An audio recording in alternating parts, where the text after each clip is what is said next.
भक्तों, क्या आपने कभी रात को सोते सोते अचानक किसी सांप को अपने सपने में देखा है और उससे भयभीत हो गए हैं? तो भक्तों, हमारा यह वीडियो पूरे ध्यान के साथ पूरा अंत तक देखते रहिए, क्योंकि हम आपको एक प्राचीन कथा के माध्यम से पूरा विस्तार से बताएंगे। यह कथा भगवान शिव और पार्वती की है। लेकिन कथा को प्रारंभ करने से पहले आपसे एक छोटी सी विनती है कि जैसे आप भगवान शिव का नाम श्रद्धा से लेते हैं, उसी श्रद्धा से इस वीडियो को लाइक और हमारे चैनल प्रेमानंद वाणी को सब्सक्राइब कर दीजिए और साथ ही साथ कमेंट बॉक्स में जय श्री कृष्णा राधे राधे अवश्य लिखें। तो चलिए कथा को शुरू करते हैं। एक बार की बात है, कैलाश पर्वत पर देवी पार्वती और भगवान शिव एक साथ बैठे थे। पार्वती जी ने भगवान शिव से पूछा, हे स्वामी, मुझे बताइए कि सपनों का क्या अर्थ होता है? क्या उनके पीछे कोई गढ़ संदेश छुपा होता है? मनुष्य जो सपने देखते हैं, उन सपनों के क्या अर्थ होते हैं? कृपया आप मुझे सपनों के रहस्य के बारे में बताइए। भगवान शिव ने मुस्कुराते हुए बोले, हे देवी, सपने हमारे अवचेतन मन की अभिव्यक्ति होते हैं। वे हमारे जीवन की घटनाओं, भावनाओं और आकांक्षाओं का प्रतिबिंब होते हैं। हर सपना कुछ न कुछ अर्थ रखता है और हमें आने वाली घटनाओं की पूर्व सूचना देता है। देवी पार्वती ने फिर पूछा, हे स्वामी, अगर किसी को सपने में सांप दिखाई दे तो उसका क्या अर्थ होता है? फिर भगवान शिव जी ने उत्तर दिया, हे पार्वती, आपने सत्य ही कहा है। सपने में अगर सांप दिखाई देता है तो वह भविष्य से जुड़ा महत्वपूर्ण संकेत होता है। इस समझने के लिए मैं तुम्हें एक प्राचीन कथा सुनाता हूँ। इस कथा को सुनने के बाद तुम्हें पता चल जाएगा कि सपने में सांप दिखाई देने से वो कौन से 3 संकेत मिलते हैं, जिसे मनुष्यों को जानना बेहद जरूरी होता है। इसलिए तुम इस कथा को पूरा जरूर सुनना। जो भी इस कथा को ध्यान से सुनता है, उसे उसके सपनों का शुभ फल प्राप्त होता है, उनकी दरिद्रता दूर हो जाती है और उनके घर माता लक्ष्मी हमेशा ही वास करती हैं। प्राचीन समय में एक महान राजा था जिसका नाम सूर्यकेतु था। राजा सूर्यकेतु न केवल अपने पराक्रम और शौर्य के लिए प्रसिद्ध थे, बल्कि वे एक धर्मपरायण शासक भी थे। वे भगवान शिव के परम भक्त थे। राजा सूर्यकेतु की रानी का नाम सुभद्रा था। राजा और रानी की कोई संतान नहीं थी। उसके राज्य में प्रजा सुखी थी, कोई भूखा न था और सब नियम पूर्वक यज्ञ, हवन और तीर्थ कर्म करते थे। परंतु उस राजा की एक पीड़ा थी, उसके कोई संतान नहीं थी। वर्षों बीत गए, वे हर देवता की आराधना करते, व्रत रखते, परंतु संतान सुख नहीं मिला। एक रात्रि रानी सुभद्रा ने एक विचित्र स्वप्न देखा। उसने देखा कि राजमहल के प्रांगण में एक विशाल काला नाग बैठा है। उसकी आंखें अग्नि जैसी चमक रही थीं। वह रानी की ओर देखता रहा और उसके कानों में फुफकारती आवाज आई, मुझे मुक्त करो। रानी डरकर उठ बैठी, पसीना पसीना हो गई। उसने राजा को यह स्वप्न सुनाया। राजा गंभीर हो गया। अगले दिन उसने अपने राज्य के विद्वान ज्योतिषी और स्वप्न विशारदों को बुलाया। उन्होंने कहा, महाराज, यह स्वप्न शुभ भी हो सकता है और कोई चेतावनी भी। राजा चिंतित हो गए। उसने तुरंत शिव मंदिर में जाकर 7 दिन का उपवास और मौन व्रत रखा। 8वें दिन भगवान शिव स्वयं प्रकट हुए। उन्होंने कहा, हे राजन, तुम्हारी भक्ति से मैं प्रसन्न हूँ। जिस नाग को रानी ने स्वप्न में देखा वह कोई और नहीं, तुम्हारा ही पूर्वज है। उसका नाम था अर्जुन वर्मा। वह राजा था, परंतु मृत्यु के समय उसकी एक इच्छा अधूरी रह गई थी। उसने वचन दिया था कि एक विशेष यज्ञ द्वारा वह पितृलोक में उच्च स्थान प्राप्त करेगा, परंतु उसके पुत्र ने वह यज्ञ नहीं करवाया। इसलिए उसकी आत्मा बंध गई और वह सांप रूप में प्रतीक बनकर स्वप्नों में प्रकट हुई। भगवान शिव ने कहा, पवित्र श्रावण मास में नाग पंचमी के दिन तुम नर्मदा तट पर जाकर पिंडदान करो और उस आत्मा के लिए विशेष नागबलि यज्ञ करो। ऐसा करने से वह आत्मा मुक्त हो जाएगी और तुम्हें संतान प्राप्त होगी। राजा ने वही किया। वह नर्मदा तट गया, वहां 7 दिनों तक तपस्या की और नागपंचमी के दिन यज्ञ किया। यज्ञ के अंत में अग्निकुंड से एक स्वर उठा, धन्यवाद हे सूर्यकेतु, अब मैं मुक्त हूँ। उसी रात्रि रानी को फिर वही नाग स्वप्न में दिखा, परंतु अब वह सुनहरा हो गया था। उसने रानी को आशीर्वाद दिया और कहा, तुम्हारे गर्भ से एक दिव्य पुत्र उत्पन्न होगा जो धर्म का पुनर्स्थापन करेगा। फिर 12 महीनों के बाद रानी ने एक अत्यंत सुंदर पुत्र को जन्म दिया। भक्तों, अब मैं जो 3 संकेत बताने जा रहा हूँ, इसे पूरे ध्यान से सुनिएगा। दर्शकों, पहला संकेत, अगर स्वप्न में सांप दिखाई दे लेकिन वह कुछ न करे, बस देखता रहे, तो समझ ले कि कोई छुपा हुआ भय, अधूरा कर्म या दबा हुआ भाव तुझे घेरे हुए है। तू जिससे भाग रहा है वह तेरे जीवन में लौटना चाहता है। यह संकेत है कि अपने डर का सामना कर और उस अधूरी जिम्मेदारी को पूरा कर। भक्तों, दूसरा संकेत, यदि सर्प तुझे डसने आता है या डस लेता है तो यह इस बात का संकेत है कि तेरे जीवन में कोई परिवर्तन आने वाला है। डंसना मृत्यु का प्रतीक नहीं, यह पीड़ा देगा, पर इसके बाद तू शुद्ध हो जाएगा। तीसरा संकेत, यदि सर्प तेरे शरीर पर लिपट जाए परंतु डस से नहीं, तो यह संकेत है आध्यात्मिक शक्ति के जागरण का। सर्प ऊर्जा का प्रतीक है, विशेष रूप से कुंडलिनी। यह संकेत करता है कि तेरे भीतर की शक्ति जागृत होने को है, परंतु यदि तू साधना में चंचल है तो यह शक्ति तुझे भयभीत करेगी।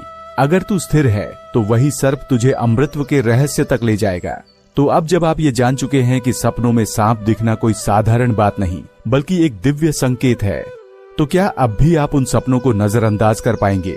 क्या अब भी आप सोते वक्त आने वाले हर दृश्य को केवल एक कल्पना मानेंगे?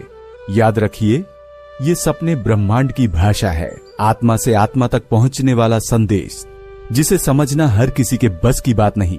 लेकिन आपने आज उस रहस्य से पर्दा हटाया है जो भगवान शिव ने माता पार्वती को स्वयं बताया था। सपनों का क्या अर्थ होता है? क्या उनके पीछे कोई गढ़ संदेश छुपा होता है? मनुष्य जो सपने देखते हैं उन सपनों के क्या अर्थ होते हैं? कृपया आप मुझे सपनों के रहस्य के बारे में बताइए। भगवान शिव ने मुस्कुराते हुए बोले, हे देवी, सपने हमारे अवचेतन मन की अभिव्यक्ति होते हैं। वे हमारे जीवन की घटनाओं, भावनाओं और आकांक्षाओं का प्रतिबिंब होते हैं। हर सपना कुछ न कुछ अर्थ रखता है और हमें आने वाली घटनाओं की पूर्व सूचना देता है। देवी पार्वती ने फिर पूछा, हे स्वामी, अगर किसी को सपने में सांप दिखाई दे तो उसका क्या अर्थ होता है? फिर भगवान शिव जी ने उत्तर दिया, हे पार्वती, आपने सत्य ही कहा है। सपने में अगर सांप दिखाई देता है तो वह भविष्य से जुड़ा महत्वपूर्ण संकेत होता है। इस समझने के लिए मैं तुम्हें एक प्राचीन कथा सुनाता हूँ। इस कथा को सुनने के बाद तुम्हें पता चल जाएगा कि सपने में सांप दिखाई देने से वो कौन से 3 संकेत मिलते हैं, जिसे मनुष्यों को जानना बेहद जरूरी होता है। इसलिए तुम इस कथा को पूरा जरूर सुनना। जो भी इस कथा को ध्यान से सुनता है उसे उसके सपनों का शुभ फल प्राप्त होता है, उनकी दरिद्रता दूर हो जाती है और उनके घर माता लक्ष्मी हमेशा ही वास करती हैं। प्राचीन समय में एक महान राजा था जिसका नाम सूर्यकेतु था। राजा सूर्यकेतु न केवल अपने पराक्रम और शौर्य के लिए प्रसिद्ध थे बल्कि वे एक धर्मपरायण शासक भी थे। वे भगवान शिव के परम भक्त थे। राजा सूर्यकेतु की रानी का नाम सुभद्रा था। राजा और रानी की कोई संतान नहीं थी। उसके राज्य में प्रजा सुखी थी, कोई भूखा न था और सब नियम पूर्वक यज्ञ, हवन और तीर्थ कर्म करते थे।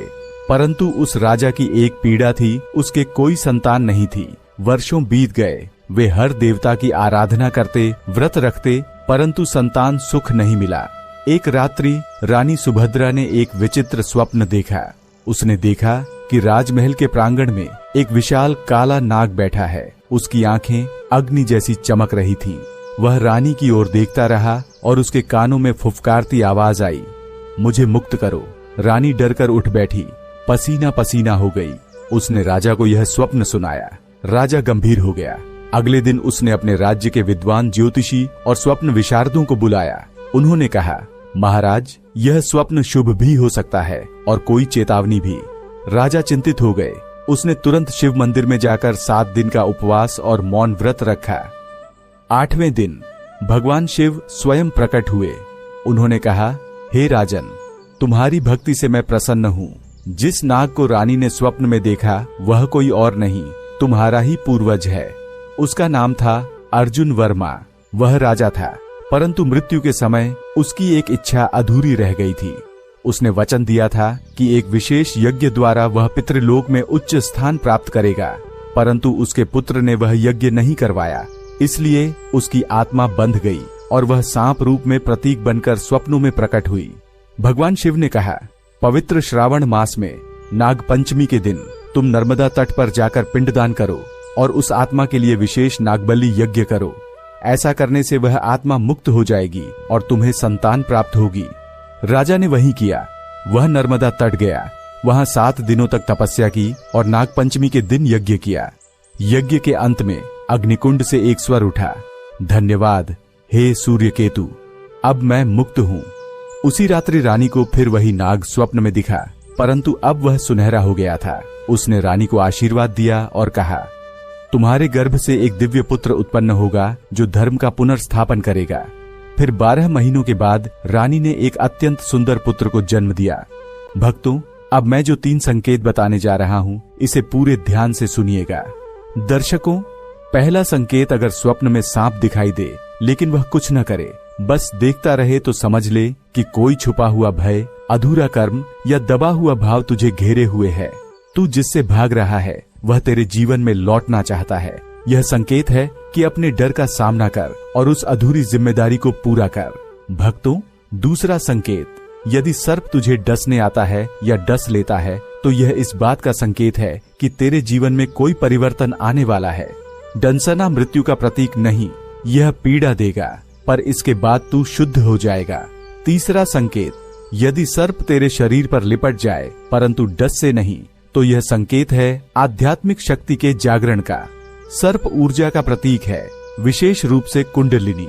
यह संकेत करता है कि तेरे भीतर की शक्ति जागृत होने को है, परंतु यदि तू साधना में चंचल है तो यह शक्ति तुझे भयभीत करेगी।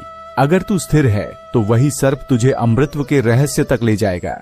तो अब जब आप ये जान चुके हैं कि सपनों में सांप दिखना कोई साधारण बात नहीं बल्कि एक दिव्य संकेत है, तो क्या अब भी आप उन सपनों को नजरअंदाज कर पाएंगे? क्या अब भी आप सोते वक्त आने वाले हर दृश्य को केवल एक कल्पना मानेंगे? याद रखिए, ये सपने ब्रह्मांड की भाषा है, आत्मा से आत्मा तक पहुंचने वाला संदेश, जिसे समझना हर किसी के बस की बात नहीं। लेकिन आपने आज उस रहस्य से पर्दा हटाया है जो भगवान शिव ने माता पार्वती को स्वयं बताया।